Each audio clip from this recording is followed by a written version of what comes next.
उन्होंने तो नौजवान से कहा कि 10 लाख नौकरियां देंगे।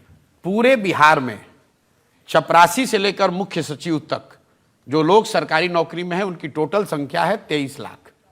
1.97% लोग ही बिहार में सरकारी नौकरी में आज तक 75 साल में हैं, और आप कह रहे हैं कि हम 10 लाख एक दिन में दे देंगे। कैसे संभव है? और अगर मान लो 10 लाख आपने दे भी दिया, मान लो एक बार को, तो 23 लाख बढ़ के हो जाएगा, 10 लाख और बढ़ा लो, 3% हुआ। 97% बिहार का तो फिर भी कुछ नहीं होने वाला है। 40% लोग तो बिहार में भूमिहीन है, उसके लिए क्या कर रहे हो?